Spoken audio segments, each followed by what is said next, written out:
आणि आता पुन्हा एकदा राज्यासह महत्त्वाच्या घडामोडींचा सुपरफास्ट आढावा वेगवान स्वरूपात। बुलढाण्यामध्ये शिवसेना आमदार संजय गायकवाड यांच्यावर नाव न घेता भाजप जिल्हाध्यक्ष विजय शिंदेंनी गंभीर आरोप केलाय। 1.5 कोटीच्या डिफेंडरवरून भाजप जिल्हाध्यक्षांनी सवाल उपस्थित केले। ही गाडी एका कंत्राटदाराच्या नावावर आहे, ती कोणत्या कामातल्या कमिशनमुळे या लोकप्रतिनिधीला मिळाली आहे असा सवाल विजय शिंदेंनी केलाय। बुलढाणाच नव्हे तर संभाजीनगरच्या आजी माजी पालकमंत्र्यांकडे देखील ही महागडी कार आहे। संजय शिरसाट यांच्याकडे असलेल्या डिफेंडरचा मालक सागर पवार ऑनलाईन ॲपवर दाखवण्यात येतोय, तर खासदार संदीपान भुमरेंकडे असलेल्या डिफेंडरचा मालक संजय भंडारी असल्याचं समोर येतंय। आणि मी 1.5 कोटीची डिफेंडर आणल्याचं जे बोललं गेलं की डिफेंडर तर अजून मला माहिती नाही मी कुठं आणली आणि कुठं ठेवली, पण आज बुलढाण्यात एक डिफेंडर आलेली आहे एका कॉन्ट्रॅक्टरच्या नावावर आज दाखल झाली आहे। ती डिफेंडर कोणाची आहे आणि कोणत्या कॉन्ट्रॅक्टच्या बाबतीमध्ये ते कमिशन कोणाला मिळालं याचा शोध पत्रकारांनी घ्यावा। फक्त त्यांना सगळं माहिती असेल। आता गाडीचा नंबर म्हणल्यावरती कोणाची कळायला काय आरटीओ ऑफिसमध्ये जावं लागत नाही, त्याचे सॉफ्टवेअर उपलब्ध आहेत। शिंदे साहेबांना सांगतो मी, त्यांच्याच एखाद्या सहकारी पक्षाच्या नेत्याची ती असेल, कारण त्यांच्या सहकारी पक्षांच्या अनेक नेत्यांच्या गाड्या कोणत्या तरी गुत्तेदाराच्या नावावरच आहे।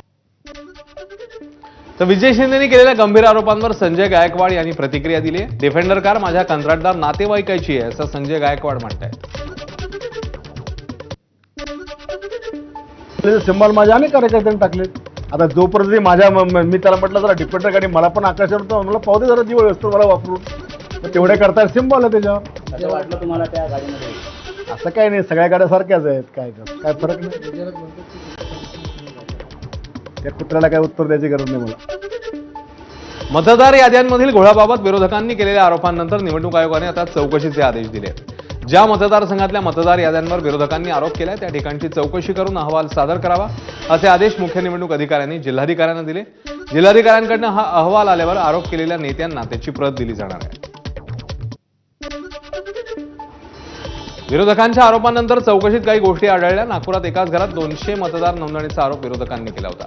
संबंधित झोपडपट्टीत एकाच घराचा क्रमांक 200 मतदारांच्या पत्त्यावर लिहिल्याचं आढळलंय। त्यानंतर जयश्री मेहता या महिलेचं दहिसर चारकोपमध्ये 4 ठिकाणी मतदार यादीत नाव असल्याचंही उघड झालं। 27 डिसेंबर 2024 आणि 24 एप्रिल 2025 या दिवशी 3 ठिकाणांची नावं डिलीट केल्याचा दावा अधिकाऱ्यांनी केला। दरम्यान मोहन नंदा बिल्वा या महिलेची 3 मतदार यादीत नावं असल्याचा आरोप आहे। त्यांचं वाढणूकमधील मतदार यादीतलं नाव 15 एप्रिल 2025 ला तर विक्रोळीतलं नाव 9 एप्रिल 2025 ला डिलीट करण्यात आलं। तर काँग्रेसचं सरकार असल्यापासून मतदार यादीत घोळ आहे असा आरोप शिवसेना खासदार नरेश म्हस्केंनी केला। यासाठी कुणाला जबाबदार धरायचा असा सवालही त्यांनी केला। याचा अर्थ निवडणूक आयोग पारदर्शक आहे। तुम्ही जर ते आरोप केले असतील पुरावे द्या, जर चुकीचे असतील तर त्याच्यावरती कारवाई होईल। कोण नाही म्हणतंय आणि डुप्लिकेट नावं 4-4 वेळा नावं। अरे बिहारमध्ये हा प्रयोग केला ना आम्ही। बिहारमध्ये आपण विरोध करताय, काँग्रेस विरोध करताय। डबल नावं, 4 वेळा नावं, 3 वेळा नावं, हा आत्ताचा प्रकार आहे का? विधानसभेनंतर अचानक 50 लाखांनी मतदार कसे वाढतात असा सवाल आमदार जितेंद्र आव्हाड यांनी उपस्थित केला। हा सगळा फ्रॉड झालेला आहे। इलेक्शन कमिशननी मतदार याद्यांमध्ये जो काही घोटाळा करून ठेवला आहे, जो गोंधळ घातलाय, असे अचानक कसे काय मतदार वाढले हो? विधानसभेच्या नंतर 50 लाखांनी मतदार वाढतात असे कसे शक्य आहे 4 महिन्यात? मतदान तुमचं 5 वाजेपर्यंत 1% असतं आणि त्याच्यानंतर 15% वाढतं। मतदार यादीतला घोळ निवडणूक आयोगाने निवडणुकीआधी दुरुस्त करावा, अन्यथा बोगस मतदान होऊन बोगस लोक निवडून येतील अशी प्रतिक्रिया शिंदेंच्या शिवसेनेचे आमदार संजय गायकवाड यांनी केली। काल मी जे सांगितलं की लाखो लोक बोगस याच्यामध्ये आहेत, तर मी निवडणूक आयोगाचं धन्यवाद मानेन की तुम्ही कारवाई केली, पण खूप उशीर तुम्ही आधी केला। आणि हे करताना निवडणुकीच्या पूर्वी जर होत असेल तर त्याचा फायदा होईल। आणि तुम्ही निवडणुकीवरच्या तारखा डिक्लेअर जर नाही केलं तरी बोगस मतदार कायम राहतील। म्हणून जे काही निवडणूक आयोगाला करत असेल त्यांनी ताबडतोबीनं ही डबल नावं, मृत्यूची नावं ही ताबडतोबीनं डिलीट केली पाहिजे। मतदारसंघातल्या बोगस मतदारांवरून सत्ताधारी आमदारांनी निवडणूक आयोगावर निशाणा साधलाय। राष्ट्रवादी काँग्रेसचे विधान परिषदेतले आमदार सतीश चव्हाण यांनी आरोप केले। गंगापूर विधानसभा मतदारसंघात 36,000 मतदारांची नावं दुबार आहेत असं त्यांनी म्हटलं। तर 2 दिवसांपूर्वी शिवसेना आमदार संजय गायकवाड यांनीही दुबार मतदारांचा मुद्दा उपस्थित केलेला। भाजपच्या मंदा म्हात्रे यांनीही अधिकाऱ्यांवर आरोप केले आहेत. गंगापूर विधानसभा मतदारसंघात जवळपास 36,000 नावे दुबार आलेली आहेत. खरं तर मतदार यादीपासून ते निवडणूक निकाल लागेपर्यंत सगळे काम पारदर्शकपणे पार पडण्याचं काम हे निवडणूक आयोगानं करणं अपेक्षित आहे.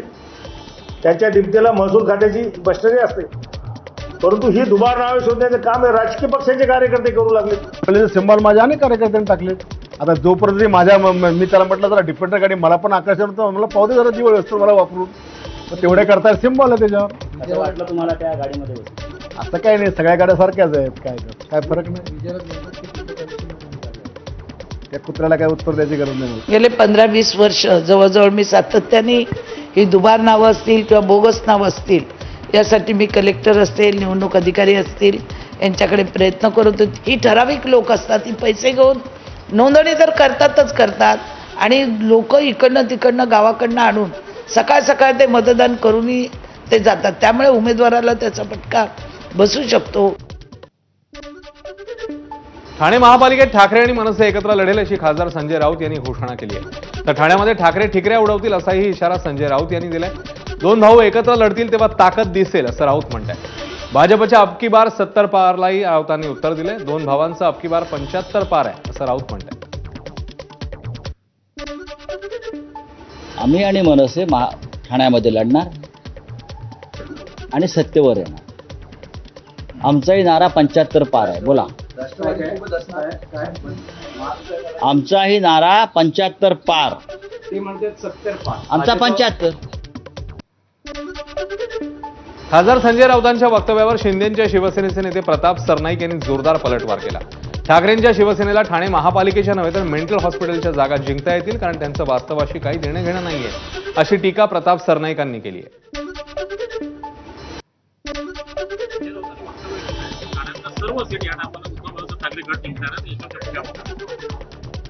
संजय राऊत काय बोलले? की ठाण्याचा सर्व सीट ही उद्धव गटात जिंकणार आहे. कुठल्या? येणार आहे महापौर. मेंटल हॉस्पिटल मधल्या? जरूर त्यांना ते स्वप्न पडत असतं रात्री. मेंटल हॉस्पिटल मधल्या जेवढ्या काही सीट आहेत त्या सगळ्या उभाटागड जिंकणार आहे.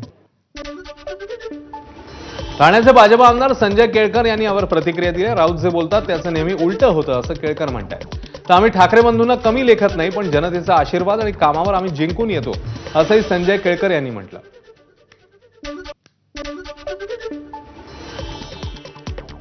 संजय राऊत रोज नवीन नवीन घोषणा करतच असतात.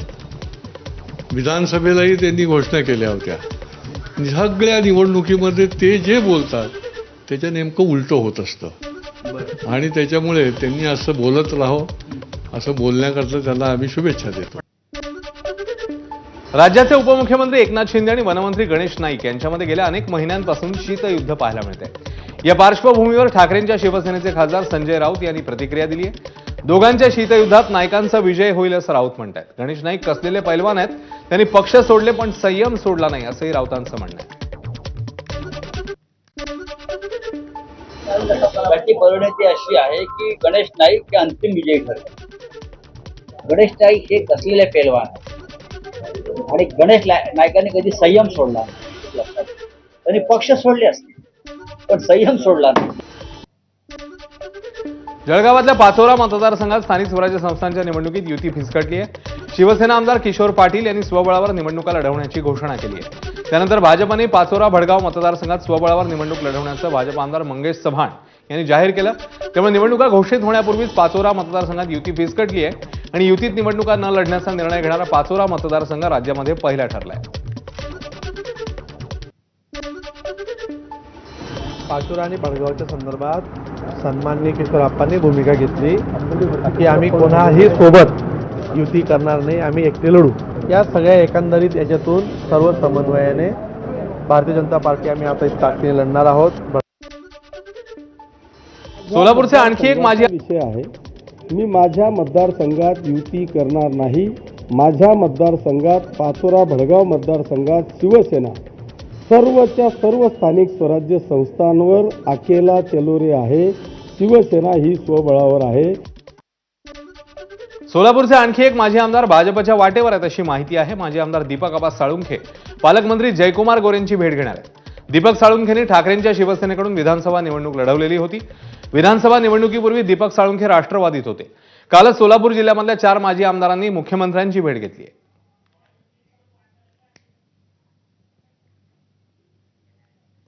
करुणा मुंडेंनी धनंजय मुंडेंवर आणखी 2 गंभीर आरोप केले आहेत। धनंजय मुंडेंच्या दबावामुळे माझ्या आईने आत्महत्या केली असा गंभीर आरोप करुणा मुंडेंनी केलाय। तर 2005 मध्ये धनंजय मुंडेंनी मेहुणीवर गैरकृत्य केलंय असंही करुणा मुंडे म्हणतात। बहिणीसोबत पण इकडची बायको राजशिरी आणि मी दोनो एक सोबत प्रेग्नेंट होते। आमच्या दोघांच्या जे 2005 मध्ये 5 दिवसाचा फरक आहे फक्त। दोघं प्रेग्नेंट असताना ह्यांनी माझी बहिणीसोबत गलत केला। आई याच्यासाठी पोलीसमध्ये जाणार होती कंप्लेंट करण्यासाठी आणि सखोल चौकशीसाठी जाणार होती। त्याच्यासाठी त्यांच्यावरती इतका दबाव आणला की त्यांनी आत्महत्या केली। निलेश गायवळचा जामीन रद्द करावा अशी मागणी करणारी याचिका पुणे पोलिसांनी मुंबई उच्च न्यायालयात दाखल केली आहे। गायवळने अटी शर्तींचं पालन न केल्यामुळे जामीन रद्द करावा अशी मागणी पोलिसांनी केली।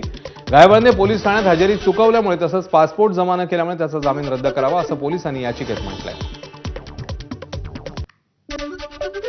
गुंड निलेश घायवळचा भाऊ सचिन घायवळ हा व्हॉलीबॉल कोच म्हणून पुण्यातल्या शाळेत काम करत होता। या संदर्भात माहिती समोर आली असून कर्वेनगरमधील मिलेनियम शाळेत काम करत होता। मात्र सचिन घायवळवर गुन्हा दाखल झाल्यावर या शाळेने सचिन घायवळला नोकरीवरनं काढून टाकण्याचा निर्णय घेतलाय। नव्याने सुरू करण्यात आलेल्या ॲक्वालाईनच्या स्थानकांची नावं वादाच्या भोवऱ्यात सापडली आहेत। स्थानकांच्या नावामुळे महापुरुषांचा आणि देवस्थानाचा अवमान होत असल्याचा आरोप काँग्रेसने केलाय। ॲक्वा मेट्रो लाईनच्या स्थानकांना देण्यात आलेल्या कोटक छत्रपती शिवाजी महाराज टर्मिनस, लोंबार्ड, सिद्धिविनायक स्थानक अशी नावं देण्यात आली आहेत। या नावांना काँग्रेसने विरोध केलाय। भाजप देवस्थानांच्या आणि महापुरुषांच्या नावाची विक्री करत असून भाजपचं हिंदुत्व कॉर्पोरेट हिंदुत्व आहे अशी टीका करण्यात आली। तर सायन्स सेंटर मेट्रो स्थानकाच्या नावावरून काँग्रेस प्रवक्ते सचिन सावंत यांनी पुन्हा एकदा सरकारवर आरोप केले। नामकरणाबाबत सरकार कधी प्रामाणिक राहिलं नाही, त्यांचा कुटील डाव कायम आहे अशी टीकाही सावंत यांनी केली। देशामध्ये यांनी शेकडो नावं बदललेली आहेत आणि हे नामकरण करताना यांची भूमिका कधी प्रामाणिक राहिली नाही। याच्या मागे त्यांचा कुटील डाव कायम राहिलेला आहे। म्हणजे आता सिद्धिविनायक हे लोंबार्ड सिद्धिविनायक व्हावं।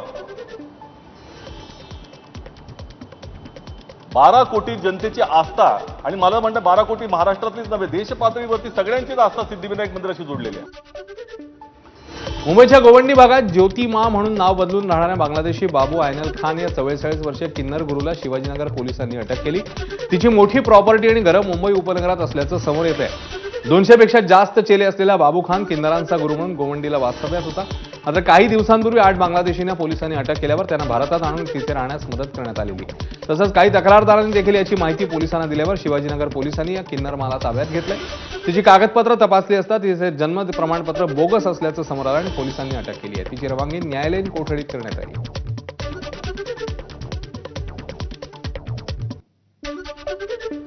ज्योती उर्फ बाबू आयन खान आणि तिचा 1 डझन बांगलादेशी सहकार्यांची आज मुंबई शिवाजीनगर मानखुर्द पोलिसांनी अटक केली आहे। ज्योती स्वतःला किन्नर म्हणते। याच भागातला मुंबई महापालिकेचा M.Ed. विभागाने तिने बोगसरित्या जन्म प्रमाणपत्र मिळवलं। पुण्यातल्या मॉडर्न कॉलेजमुळे एका बौद्ध तरुणाला लंडनमधल्या नोकरीला मुकावं लागतंय असा आरोप आरपीआयच्या खरात गटाचे सचिन खरात यांनी केलाय। प्रेम बिराडे असं या तरुणाचं नाव आहे। मॉडर्न कॉलेजने शिकत असल्याचं प्रमाणपत्र न दिल्यामुळे प्रेम बिराडेला नोकरी गमावल्याचं समोर आलंय। या तरुणाने पुण्यातील आरपीआय खरात गटाच्या सचिन खरात यांच्याशी संवाद साधला। दरम्यान या प्रकरणी NSUIने मॉडर्न कॉलेजमध्ये जात ठिय्या आंदोलन केलं। जात विचारून डोक्यात राग ठेवून कॉलेज प्रशासनाने जाणीवपूर्वक हे कृत्य केल्याचा आरोप यावेळी NSUIच्या पदाधिकाऱ्यांनी केला। या प्रकरणावर वंचित बहुजन आघाडीचे अध्यक्ष प्रकाश आंबेडकरांनी ट्विट करत सवाल उपस्थित केले। प्रेम बिराडेचं वर्तन समाधानकारक नव्हतं तर 3 प्रमाणपत्र कशी दिली असा सवाल प्रकाश आंबेडकरांनी केलाय। प्रेमला 2 शिफारसपत्र आणि 1 बोनाफाईड प्रमाणपत्र दिलं असल्याचं आंबेडकरांनी म्हटलं। परदेशात प्रवेश मिळताच वर्तनात समस्या कशा दिसल्या असा सवालही करण्यात आलाय। हा मुद्दा वर्तनाचा नाही तर अस्वस्थतेचा आहे। समाजाने उभारलेल्या भिंती दलित मुलगा ओलांडतोय म्हणून अस्वस्थता आहे असं प्रकाश आंबेडकरांचं म्हणणं आहे। शिर्डीच्या साई संस्थान प्रशासनातनं धक्कादायक प्रकार समोर आलाय. साई संस्थानच्या 47 अधिकाऱ्यांसह कर्मचाऱ्यांवर शिर्डी पोलिसात गुन्हा दाखल करण्यात आलाय. साई संस्थानच्या अखत्यारीत असणाऱ्या साई आश्रममधील 77,13,000हून अधिक रकमेचे विद्युत साहित्य चोरी करून अपहार केल्याप्रकरणी पोलिसात गुन्हा दाखल झालाय. उच्च न्यायालय संभाजीनगर खंडपीठाच्या आदेशानुसार तक्रारदार संजय काळे यांच्या फिर्यादीवरून गुन्हा दाखल करण्यात आला. 2022 मध्ये ही चोरी करण्यात आली होती. चोरीच्या प्रकरणासंदर्भात याचिकाही दाखल झाली. त्यानंतर साई संस्थानच्या विभाग प्रमुखांसह कर्मचाऱ्यांवर गुन्हा दाखल झाल्यानं जिल्ह्यामध्ये एकच खळबळ माजली. विभागातल्या झालेल्या ह्या अफरातफरीच्या चोरीच्या संदर्भामध्ये मी शिर्डी पोलीस स्टेशनला तक्रार दाखल केली. त्यांनी कुठल्याही प्रकारची कारवाई केली नाही म्हणून पोलीस अधीक्षक अहिल्यानगर यांच्याकडे तक्रार केली. TRPC 154 अंतर्गत त्यांनीही कुठल्याही प्रकारची कारवाई नाही केली. याच बातमी